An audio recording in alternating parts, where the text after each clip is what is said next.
Good day. Before I get into the details of this programme today, I want to first of all pay a brief tribute to John Pilger, the great journalist who has just died. I can remember John Pilger from back in the 1970s when he was active on British television. You could find his articles in the mainstream media in Britain. I seem to remember that he had a column. He used to regularly publish, for example, in the Mirror, which in those days was Britain's biggest circulation newspaper. He was a regular contributor to The Guardian, The New Statesman. You heard him all the time, you read him all the time. And at that time, in the 1970s and thereafter, he continued to be what he always was, a brilliant reporter, in fact, an outstanding war reporter, an incisive, brilliant, intelligent journalist, a journalist of absolute integrity. And gradually, as the years passed, his brilliance continued exactly as always. He remained a tremendous supporter, for example, of Julian Assange. In my opinion, in no sense did the quality of his journalism diminish, and yet, to my dismay, even as the quality of his work and the sheer volume of it continued exactly as before, one slowly saw him diminish. He stopped appearing on television. His articles no longer appeared in newspapers, mainstream newspapers in Britain. He was no longer invited to talk shows. It's as if a major effort was made to cause him to fade away. The fact remains that in spite of all of that, he continued to have a devoted following, as I know. He retained an extraordinary capacity to inform and enlighten people. He continued to reach millions of people around the world. And it was the media, in my opinion, the mainstream media, which by turning its back on him, became impoverished and diminished, not Pilger, of course, and not the sum of humanity, which, as I said, continued to take an interest in all that he did. I would say that I was immensely fortunate and have always felt a great debt of gratitude to Joe Laurier and Consortium News for the fact that in various programs that Consortium News hosted on the topic of Julian Assange, I was invited and participated, and John Pilger was also a guest on those shows. And as a result, we had a few brief interactions which I will remember always. Anyway, the passing of a great man, a great journalist. I've seen that there are a few obituaries now appearing in the mainstream media. I'm not going to waste time reading them. I can already guess the kind of things that they're going to say. As far as I'm concerned, the world of journalism is just a little smaller today. Anyway, let me now move on and turn to other things. Firstly, I just wanted to say that today is New Year's Eve, the last day of 2023, one of the most consequential years of the 21st century, perhaps, in fact, up to this point, the single most consequential year of the 21st century, the year when we can start to see the clearest possible signs, both of an overall deterioration in the global position. I won't say of the United States, because the United States is a nation and a country, but rather of a power complex that exists there, and not just there, but across all that is now referred to as the collective West. And it's the year when they began to sense, for the first time, seriously, that their power was waning. They found themselves astonished that their great military operation in Ukraine failed.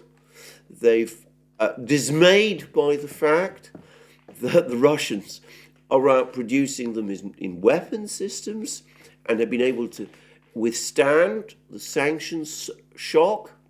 They're dismayed that China is now producing more advanced chips than they are.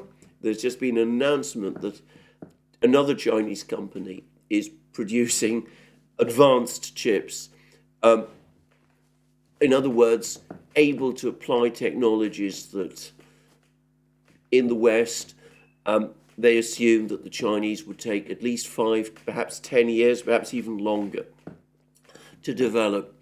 It's also the year when we're starting to see more and more countries coming together in the BRICS system, developing, working towards the new trade and financial architecture, building it up, designing it, working it out together, when that new system, which is gradually, as I said, going to, if not fully replace, at least compete with that of the West.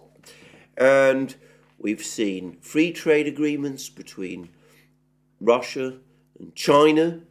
We've seen surges in Russian-Chinese economic contacts. We've seen Iran and Saudi Arabia reconcile and work together on international matters. We see free trade agreements being negotiated by the Eurasian Economic Union, led by Russia, but with China obviously hovering there in the background, and the nations like Iran and the UAE and Egypt. We see Africa increasingly asserting itself in global terms. We see all of these things happening together.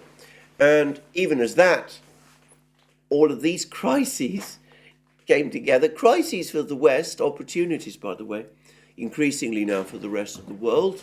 We've also seen in the Middle East another crisis, a crisis which has left United States foreign policy in disarray, the United States sensing its own growing isolation, or at least the collective West sensing its own growing isolation, and which has sparked increasingly public criticisms of the way the President of the United States and his officials are conducting foreign policy. So 2023 has been a most consequential year. And it's likely, we can never be absolutely sure, but it is very likely that 2024 will reinforce the trends that we have seen in 2023.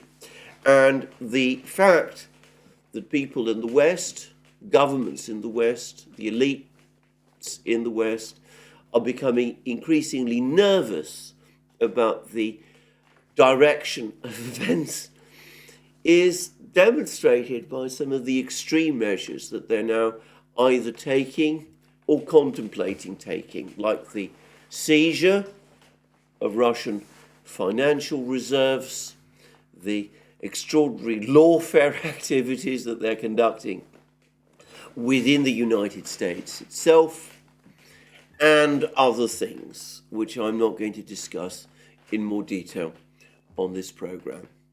So, a very, very important year. 2023 has been a very important year.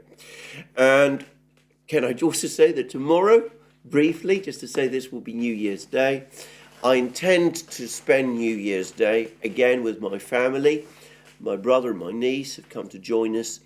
And for that reason, I do not anticipate doing a program tomorrow, unless some extraordinarily big news happens, which pulls me away from my family and brings me in front of the camera again. But please don't expect or anticipate it, and I don't expect it will happen.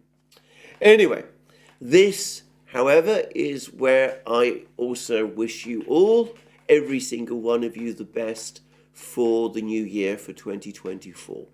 You've been a wonderful community altogether. I should say that I regularly read the kind of comments you put in the threads of my videos.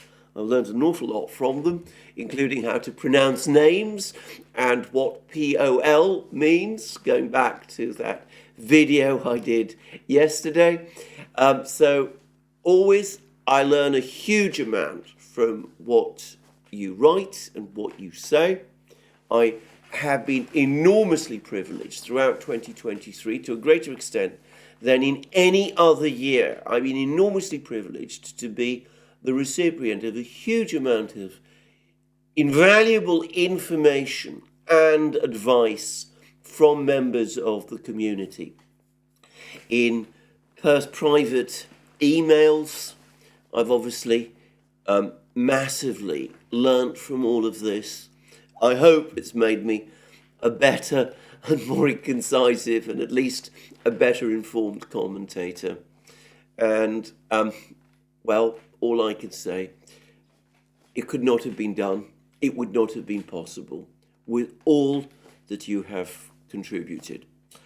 So, let me again wish you all a very happy, very prosperous 2024.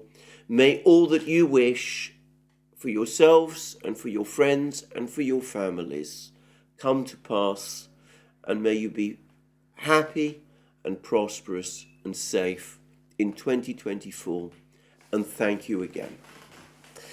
Let's now move to the news, and of course the news continues to be very consequential. And if we're talking about the war, the conflict in Ukraine, 2023 ended for the Russians on a very dark note with these Ukrainian attacks on Belgorod city. Now, yesterday I touched on these attacks in my video, but we've learned an awful lot more about them since I did that video. I hadn't appreciated at the time of this, I made my video yesterday, the full scale of the attacks, and clearly they were, as I discussed yesterday in my program, an attempt by Ukraine to try to balance the enormous, immensely powerful Russian drone and missile attack of the previous night. The Ukrainians were trying to achieve to redress the balance in some way, but they did so, as far as the Russians are concerned, by attacking soft civilian targets of no military significance whatsoever. And the Russians, understandably enough, and I don't just mean here the Russian government, I mean an awful lot of people in Russia, are very, very upset and angry about this. And there has been a meeting of the Security Council, which Russia convened. The Russian ambassador to the Security Council, Vasily Nebenzia, made a very strong contribution condemning the action that Ukraine was taking. The Russians assert that Czech-supplied missiles were used in this attack on Belgorod. The Russians demanded that the Czech ambassador to the United Nations turn up and provide an explanation and defense of his government's position. The Czech government refused. There were all kinds of statements that they're not accountable to the Russians for what they do, and they stayed away from the meeting of the Security Council, which, by the way, I happen to think was a mistake. I think they should have come along and explained their position and defended their actions there.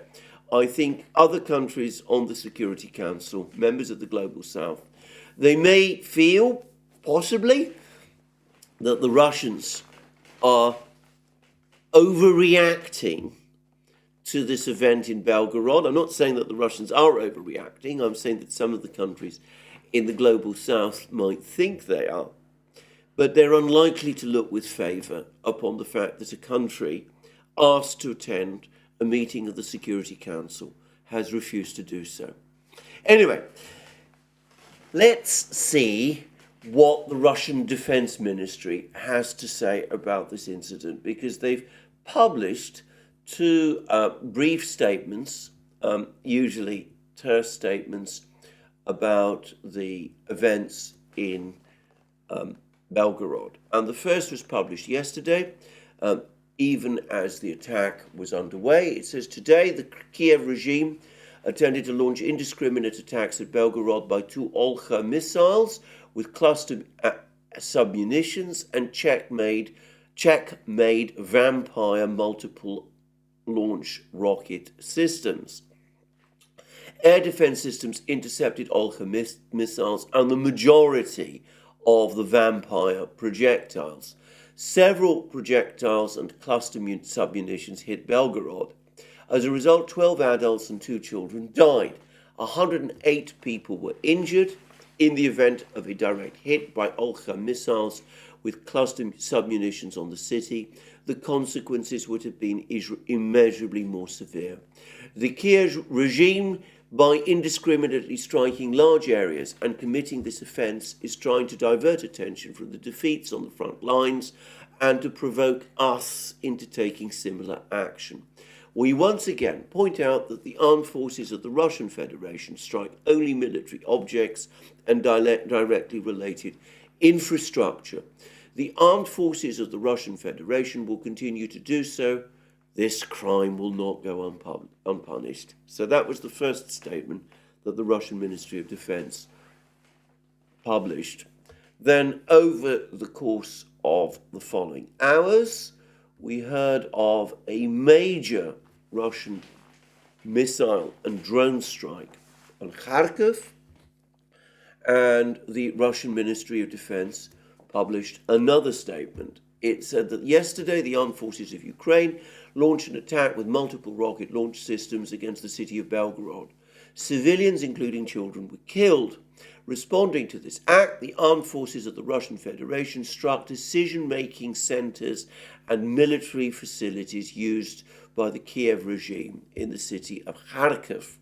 And they then talk about how there were attacks. Representatives of the GUR, that's the organization that Kirill Bogdanov heads, and the armed forces of Ukraine, who were that they were struck, they were attacked, that they were operating from the former Kharkov Palace Hotel. And the Russian Ministry of Defense then tells us that 200 foreign mercenaries who were also involved in attacks on the territory of the Russian Federation were also the topic of Russian strikes, as was the SBU in Kharkov, temporary deployment area of the right sector nationalist formation, foreign mercenaries, members of the Kraken unit, which is another far-right unit of the Ukrainian militaries connected to the Azov battalion. And anyway, they were all attacked, and then it goes on, the Russian Defense Ministry then goes on to say, in addition, near the village of Zalestsy, in Khmelnytsky region, a branch of the National Space Facilities Control Center used by the armed forces of Ukraine for reconnaissance was hit with high-precision strikes. Fuel depots in Kharkov and Zaporozhye used to supply Ukrainian forces in Kharkov and Orekhov directions were annihilated. And then there's more discussions about Ukrainian losses. And then very interestingly, the Russian Defense Ministry goes on to say that 2 HIMARS multiple launch rocket systems were eliminated. And with their help, the Kiev regime had planned to launch rocket attacks on Donetsk during the New Year holiday. So what are we to make of all of this? The first thing to say is this. The attack on Belgorod, so far as I can see, did not target any Russian military facilities, in light of which, like so many of the Ukrainian shelling attacks on Donetsk city and other such Ukrainian attacks, it is, in my opinion, an undoubtedly illegal act, and one which the Ukrainians should explain if they really want to claim that there were some military targets in Belgorod, then they should be a lot clearer and more precise about what they are and provide some evidence that they were being consciously targeted. Now, to my knowledge, Ukraine really doesn't do that, at least not to any extent. When they provide explanations for what they're attacking, they tend to be fairly vague about it. And if it is indeed the case, and as I said, all the evidence I've seen suggests this, that this was simply an angry, retaliatory strike against Belgorod, targeting civilians, targeting a civilian city with multiple rocket launch systems.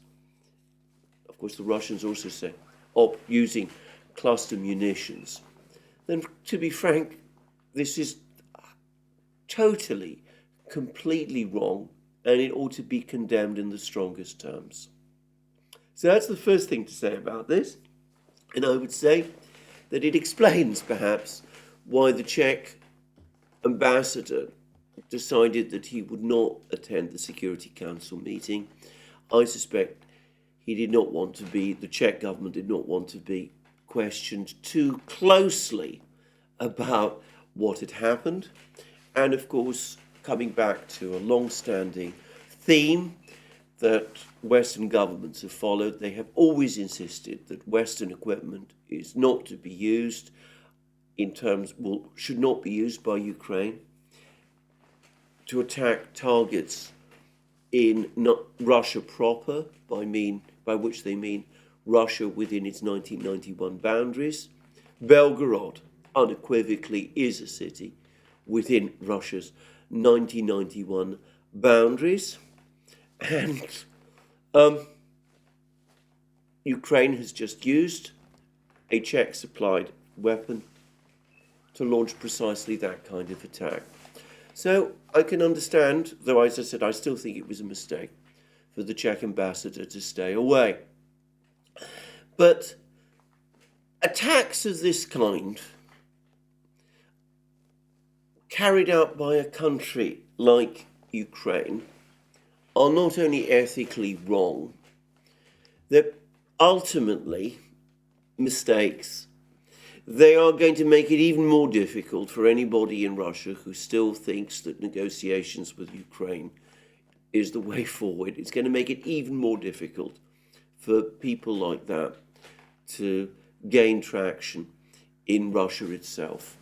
And already I am seeing many, many people in Russia, in the Russian commentary world, saying that the only way to end attacks like this by Ukraine is for the Russians to take control of the city that lies 30 kilometers on the other side of the border, which is, of course, Kharkov, which is the big urban center which, together with Belgorod, until 1991, had actually, to a great extent, made up a single big urban agglomeration.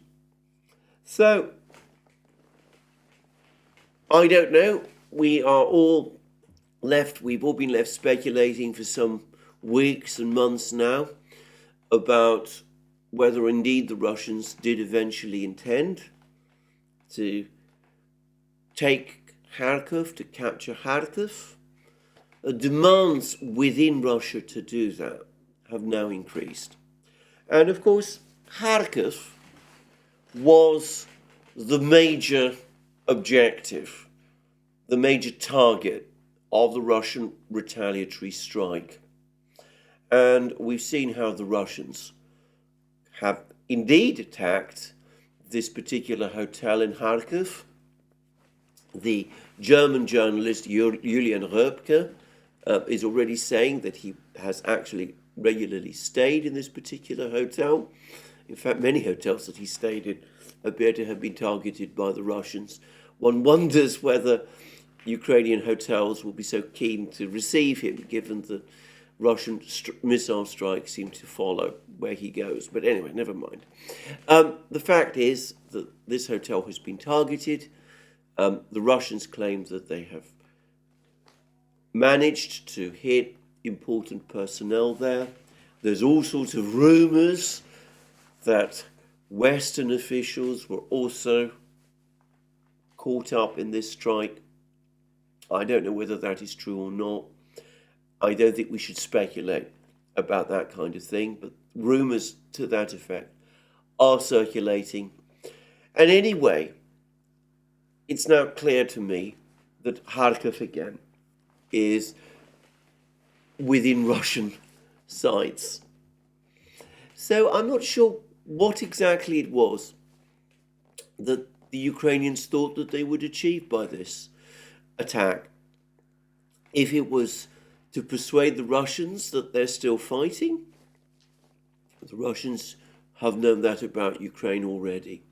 If it was to cut off any further opportunity to engage in for negotiations between Ukraine and Russia, well, Russian officials have already all but said that as far as they're concerned, Ukraine in its present form is incapable of conducting negotiations. Again, we will shortly be publishing our interview, the interview that Glenn Deason and I did with Ambassador Dmitry Polyansky of the Russian Foreign Ministry. It'll be appearing on Rumble and Locals and on our other platforms. You can see there what he has to say about all of that. So, if this attack was intended to make Ukrainians feel better after this enormous missile strike that was launched upon them by the Russians, I don't think that that is a good enough reason to launch attacks of this nature. And if it was indeed intended, as the Russian Ministry of Defense says, to provoke the Russians into attacking civilian targets themselves, well, the Russians will not, as the Russian Ministry of Defense says, they will not take the bait. So there we go. I think that this is a pointless act, and in light of that, that makes it even worse. And I would add that if it is true that the Ukrainians were moving HIMARS launchers towards Donetsk city in order to launch some kind of a missile strike on Donetsk city, and that as a result of that movement of those two HIMARS launchers, the Russians caught them in the open in some way and were able to destroy them. And again, I don't know whether that is true, but that's what the Russian Defense Ministry is saying. Then again, not only is a missile strike on Donetsk city on New Year's Day a bad thing to do in itself, if it has no military rationale behind it, but Ukraine has traded away, has thrown away, lost two valuable HIMARS launchers, achieving nothing militarily in return for their loss. Now, let's go back to that huge Russian missile strike of the other day.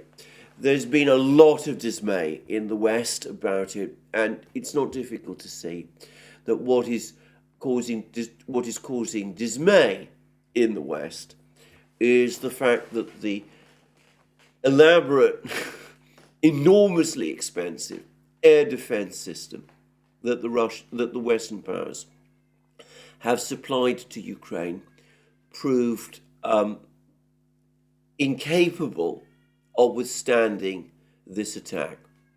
And we have an article about this in the New York Times. I'm not going to read it, but its title, in effect, tells us the whole story. How a Russian barrage evaded Ukraine's defenses to wreak deadly chaos in one of the war's largest bombardments. 35 missiles slipped through Ukraine's air cover on Friday, killing dozens. And then he goes on to say that Ukraine responded with shelling on the Russian region of Belgorod. as I said, what kind of a response to the fact that the Russians were able to launch missiles by shelling Belgorod is potentially, probably a war crime, and as I discussed yesterday in my program, in effect an admission of weakness, not of strength. But anyway, let's put that aside.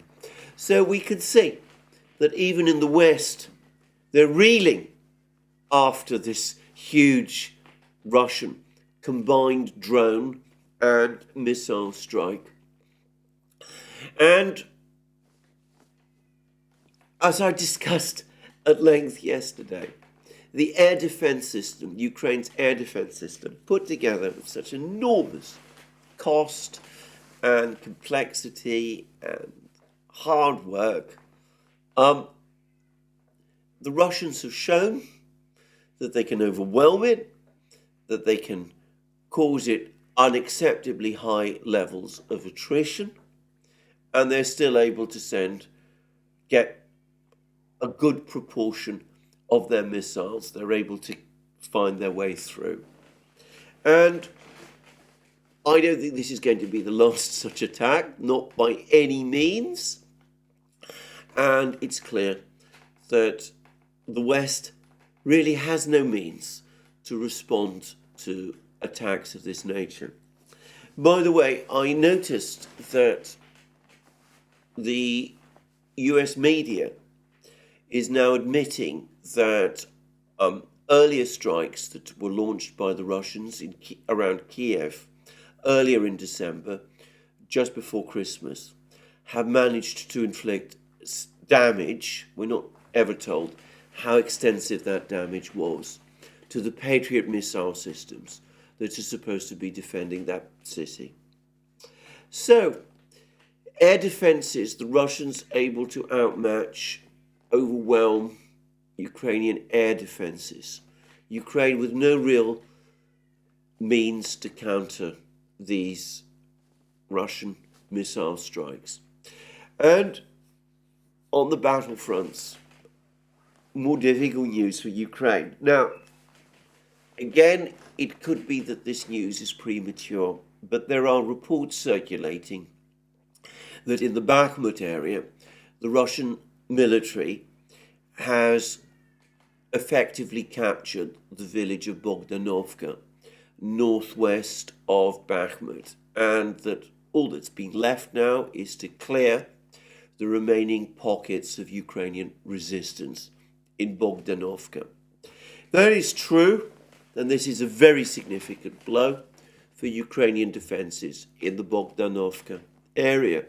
We'll just have to see and wait, but it does seem as if the Russians are gaining significant ground in the area of Bakhmut in general, and that they do seem to be strengthening their push as they steadily advance towards Chasov Yar.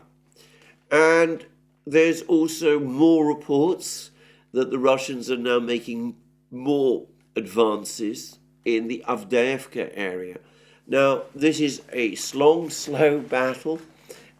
It's involved complex fighting in the northern suburbs of Avdiivka itself, the industrial suburbs, the places where the chemical factory and the coke factory and all of these industrial facilities are located. Also, more Russian advances apparently on the southern perimeter of Avdiivka. But there's now a report that the Russians have around a third of the village of Stepovoye firmly under control, that they occupy this village, and that the Ukrainians have been basically forced out of the rest of it. So we'll see. There's also reports that the Russians are steadily gaining more ground in the area of Ukraine's major focus, major effort, the Rabotino-Verbovoye area in Zaporozhye region. And here I'm going to make a few observations. I think it is fairly well acknowledged that the Ukrainians are gradually retreating from this salient. I think that's probably a sensible thing by the Ukrainians to do as it happens. If you actually look at this salient, it's a sort of square that the Ukrainians bit into the territory that the Russians had controlled before the summer offensive. What it is an area mainly of low ground, surrounded by, on three sides, by Russian forces occupying the high ground. The Ukrainians have been able to capture, were able to capture parts of the high ground, especially near Rabotino. But overall, the Russians always maintained control of the high ground. And given that this is so, and given that they surround the Ukrainians on three sides, it doesn't seem to me to make much sense for the Ukrainians anyway to try to hold on to their positions here. It might be politically embarrassing for the Ukrainians to give up all of this territory. But I think that in this case, a retreat makes absolute perfect sense. I'm also going to say that I think that some of the maps that have been published about the fighting in this area might actually overstate some of the Russian advances, because they have assumed that territory in this area was previously captured by the Russians, by the Ukrainians rather, when I don't think it was. I noticed, for example, that Colonel Reisner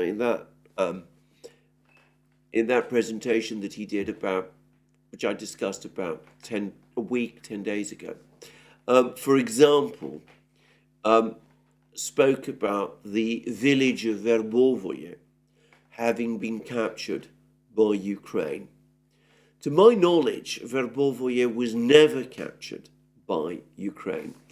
And if it now appears on maps as being well inside Russian territory, that was always the case.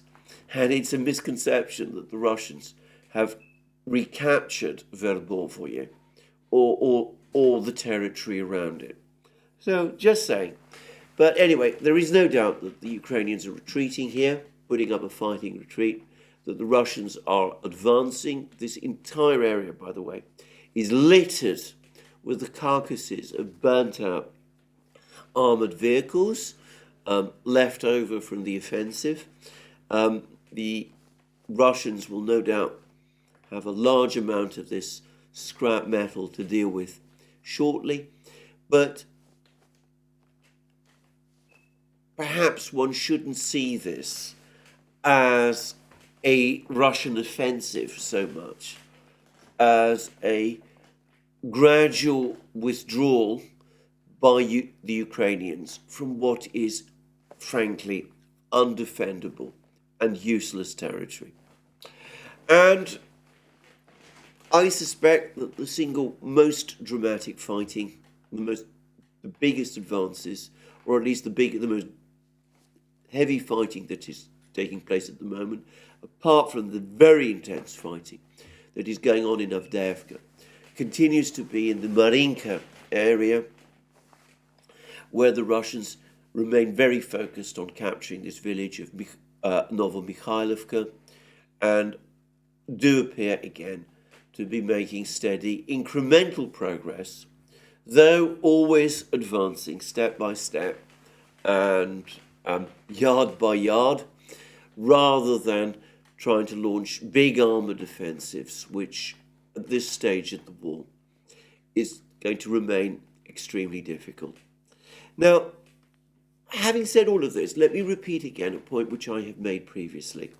I think that there is a widespread view which has taken hold with many people that this very gradual, incremental, attritional war that we are seeing playing out in Ukraine will be how this war continues pretty much indefinitely, that the Russians will only very slowly, gradually make progress, that they'll continue to engage the Ukrainians in attrition, that they have indefinite amount of time to win this war, that they won't conduct any big arrow offensives. I am skeptical that that is the eventual way that this is going to play out. I think the Russians are still working on weakening the Ukrainian military, and I think they feel that they have achieved an awful lot there, but I think that they probably still calculate that there is an awful lot still to do. But I think that once the Ukrainian military is sufficiently weakened, and once Donbass has been fully secured, then I think we will start to see much more rapid advances. Certainly the Ukrainians themselves appear to think so. As I discussed in my program yesterday, they're now talking about the fact that they might not just have to give up significant amounts of territory, but that some of their towns and cities might fall as well. And I am fairly confident that once that point is reached, then we will start to see bigger, more powerful advances to intend to develop eventually. Because, to repeat again, it seems to me that that is how wars ultimately are won. If the Russians do intend to win a victory, and all the indications suggest that they do, then once they have got themselves into a position to win that victory, they will launch an offensive in order to achieve it. I cannot imagine that they will gradually go on advancing step by step in this way. For 5 years, as some people I saw, I think, still believe, it might take them a year, perhaps longer than that, to weaken and cause Ukraine attrition. But eventually, a knockout blow will come. Now, on the question of attrition, it seems to me that there are two factors that are limiting Ukraine's abilities moving forward. One is manpower, and this we've discussed extensively in many programs, and Ukraine is struggling to agree a mobilization law. There's talk about calling up 500,000 men, but so far this whole effort looks like it's disorganized and not being conducted with great energy, and it is the subject of considerable argument and debate between President Zelensky and his now open rival, President Zelensky and his open rival, General Zelensky. But anyway, I don't personally think that Ukraine has any solution to the problem of its manpower shortages. There is a finite limit to the number of men that can be called up. But I also think that the fundamental problem, the thing that is going to increasingly weigh on Ukraine's prospects in the battlefield, is ammunition. And Russian ammunition production, by every account, is growing, and growing very rapidly. And Ukrainian ammunition production has, to all intents and purposes, largely stopped. The United States has increased its production of ammunition to some degree, but nowhere near to the levels that would be needed to keep Ukraine fully supplied. And with the crisis in the Middle East and with other crises as well, the United States has to calculate where its ammunition can go, and it cannot supply Ukraine with more than a fraction of the ammunition that Ukraine needs. Now, there is a view that's gaining ground, which I've noticed, which is that Ukraine doesn't need as much ammunition as one might think, because they've been able to find a way around through the mass use of FPV drones. And FPV drones are indeed a major new weapon increasingly used by both sides on the battlefields. And here perhaps one should say that the Russians use many, many, many more FPV drones than Ukraine does. And they are producing these things now on an industrial scale, which Ukraine cannot do. And the Russians are also mass training large numbers of FPV operators, which Ukraine can probably do, but only to a lesser degree. But to repeat a point I have made again, FPV drones are not a substitute for ammunition. They don't replace shells. They complement them. They are useful. In fact, they're essential.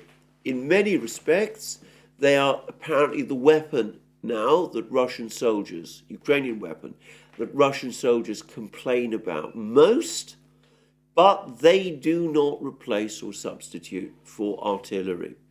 And the Russians have been increasingly working on ways to counter the threat of FPV drones.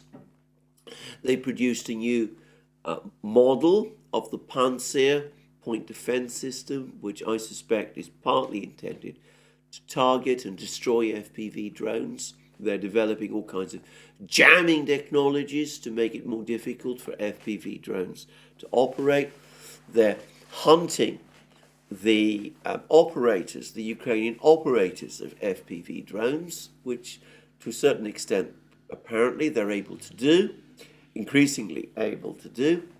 They can find ways of controlling the number of FPV drones that are deployed by Ukraine on any part of the battlefield. And I am not absolutely certain of the numbers. My understanding is that at any one particular day, Ukraine and Russia each launch something like 1 or 2, perhaps 300 FPV drones, of which not all, of course, find their targets. And that already gives us a sense of the difference between FPV drones and artillery, because Ukraine used to fire around 5,000 shells a day. The Russians, apparently on occasion, have fired up to 70,000 shells a day. More recently, they're firing apparently around 10 to 20,000 on an average day. And that gives a sense of the difference. FPV drones are an important part of the war. They're not the decisive one. If Ukraine runs out of shells or is very restricted in the number of shells that it can use, if the Russians have no shortage of shells, and apparently the Russian soldiers, the military people are now essentially saying as much, well, you can't expect a couple of hundred FPV drones to make up for a critical shortage of shells. Now, as it happens, President Putin has been having meetings with various top officials, and amongst those whom he has met is the CEO of Rostec, Sergei Chemezov. Now, Chemezov, Rostec, is the umbrella company, it's state-owned, that brings together the Russian military-industrial complex. And this meeting between Chemezov and Putin was not, at least the publicly published part of it, was not specifically about weapons production. In fact, it was about the build-up in Russian civil aircraft. And by the way, Chemezov gave some quite impressive numbers. He said that by 2030, the Russians will increase civilian production of aircraft quite a lot, and that they have projects now to build 500 civil aircraft, 270 MS-21 aircraft, 142 Superjet 100, and 115 Tupolev 214s. And, this will replace eventually the entire civil aircraft fleet, or at least most of the civil aircraft fleet, apart from long-haul airliners, made up the Airbuses and the Boeings operated by Russian civil airline companies. But anyway, they did, however, Chemezov and Putin did, however, discuss arms production. And this is the kind of thing that Chemezov, he said, of course, the implementation of the State Defense Order remains our priority. Artillery weapons, armored vehicles, tanks, combat aircraft, firearms, drones, munitions, and other equipment are regularly being sent to the army.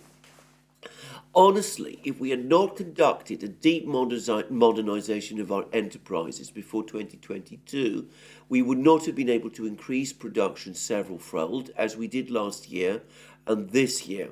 I can give you a good example. We boosted the production of munitions for firearms and multiple launch rocket systems by 50 times. And then Putin says, and for cannon-launched artillery? And Chemezov replies, cannon-launched artillery and multiple launch rocket systems. And he then goes on to say, we increased the output of light armored vehicles and equipment by 5.5 times and tanks by 7 times. So this is a major increase. Well, we're getting increasingly strange figures from more and more Russian officials. I remember back in November, Shoigu was talking about a 5-fold increase in munitions. And then I think he spoke about a 20-fold increase in munitions short time ago. And now we see Chemezov talking about a 50-fold increase in multiple rocket production for multiple launch rocket systems. But he aggregated that with production of munitions for firearms.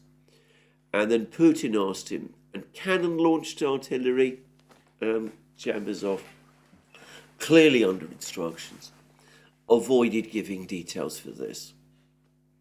So anyway, big increases in Russian production of weapon systems, no shortage of artillery rounds for the Russian army, and FPV drones are not going to make the difference in terms of production of shells, a shortage of shells that Ukraine is suffering from. And there is no reason to think that this shortage of shells is going to abate in 2024. All the indications, on the contrary, strongly suggest that throughout 2024 and going forward, it is only going to get worse. So, there we go. Now, there is no word from the Russians about any negotiations, no word from the Ukrainians about any negotiations. I've discussed in recent programs the various efforts that Western officials are making, or at least American officials are making, to try to get some kind of negotiation process begun. there is now various statements from EU officials casting doubt on Ukraine's prospects of joining the EU. I am not saying this with any degree of certainty, but I personally would not be surprised if 2024 was the key year in which this war in Ukraine is going to be finally decided in military terms. I'm not saying that the fighting is going to end in 2024, but I personally suspect that by this time next year, the end will most definitely be clearly in sight, even if it has not yet been fully reached. So that's what I wanted to say about the situation today in Ukraine. Major Russian missile strike, Russians able to penetrate to every part of Ukraine. The West dismayed by the inability of Ukraine's air defense system to counter these Russian strikes. The air defense system itself probably now under intense pressure. The Russians continuing to advance on the battlefronts, and the economic and industrial weight behind the Russian military increasing all the time to an extent that the West cannot match. Well, a lot is also happening in terms of that other conflict, the one in the Middle East. And I'd like here to anticipate a little that program with Ambassador Polyansky that, as I said, we're shortly going to publish on our other platforms, by saying that he gave a very interesting discussion of what happened with the last Security Council resolution, the one which the Russians said that they would have vetoed if left to themselves, but which they agreed to pass because it was backed by the Arab states, and which the United States had insisted should not mention a ceasefire, but which did allow humanitarian access, but which the United States, to the dismay of the Arab countries, instead of supporting, instead abstained on. Well, Ambassador Polyansky made a very interesting point, and you can go to his video, the video of our interview with him, Glenn Deason's, and my video with him. You'll find his discussion of this whole event in his own words. Anyway, he made the point that over the course of the discussions on this draft resolution, the Russians proposed an amendment, amending the resolution to include a ceasefire. And this Russian amendment attracted support from 10 members of the Security Council. And the United States, therefore, was forced to veto this Russian amendment. So there was another American veto before the resolution was passed.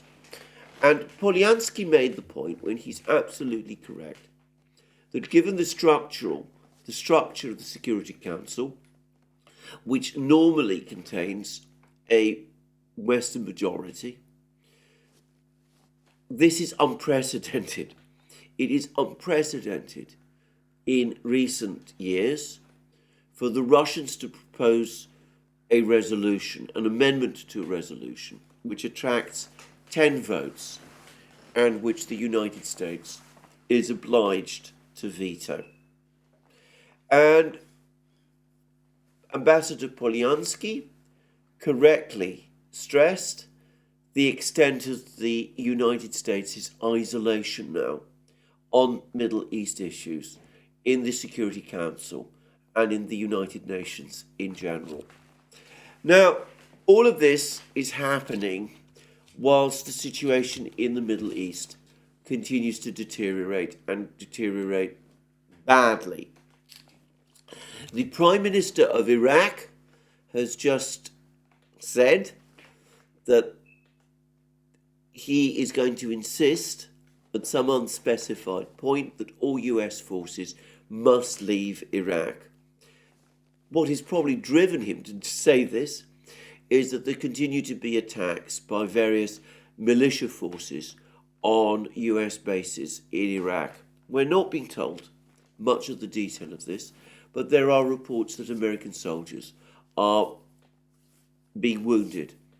There are also attacks on American bases in Syria. The United States launches sporadic airstrikes in retaliation to these attacks, but these airstrikes are not deterring these attacks themselves. There's also a deepening tension on the border between Israel and Lebanon, with increasing exchanges of fire between the Israeli military and Hezbollah, and it's again winding down that there are people in Israel who are pressing for an attack on Hezbollah. And the problems in the Red Sea with the Houthis continue to be unresolved, with a large part of the US military, US Navy now tied down, trying to protect merchant shipping in the Red Sea. But there are now reports that increasing numbers of ship owners are now rethinking whether it's wise for them to send shipping, commercial shipping, through the Suez Canal and the Red Sea, due to the real possibility that there might be uncontrolled military action take place there. And I'm now starting to read more and more reports that some military officials, and we're now talking about military officials within the Pentagon, perhaps more junior military officials, are becoming increasingly frustrated that the administration is keeping American troops, American sailors, in the line of fire, that they are coming under attack by Arab militias in Iraq and Syria, that they're being tied down in the Red Sea, and they're becoming frustrated that they're not being allowed to retaliate as they should. And this is an extremely dangerous sign because, as I've already said on many programs, the John Bolton neocon brigade will always want a war of some kind in the Middle East, especially a strike on Iran. John Bolton has been talking about this. He's written a whole article to that effect in the Daily Telegraph. But these people, mainly civilians in Washington, will now be able to cite the increasing frustration of US military commanders on the ground. I think that we are heading within a few weeks after the New Year holidays towards a major crisis in the Middle East. I've always thought that it was a major mistake to deploy all these huge forces to the Middle East. I think that this is now catching up on the administration. I think people like Jake Sullivan and Tony Blinken probably do not want a war in the Middle East, especially with the situation in Ukraine unresolved. But it's starting to look to me as if that is quite likely what we're going to get.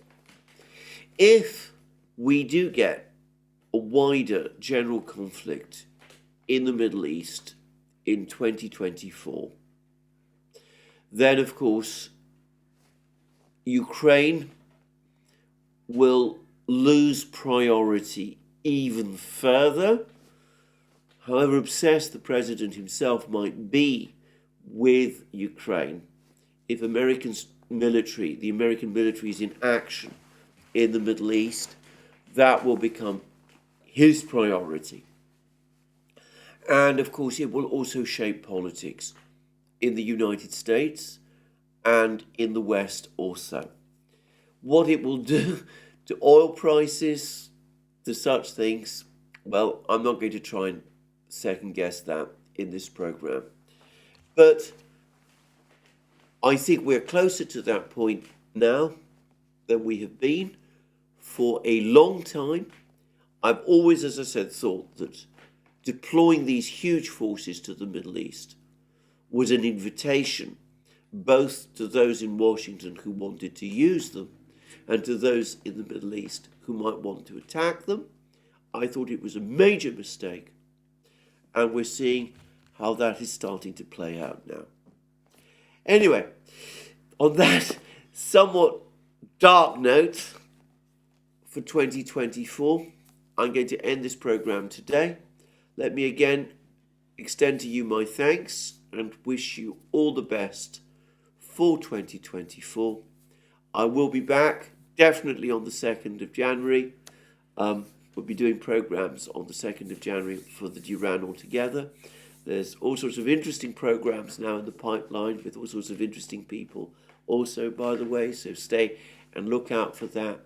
Let me wish you all again a very happy New Year holiday, a very happy and prosperous New Year. And thank you again, and more from me soon.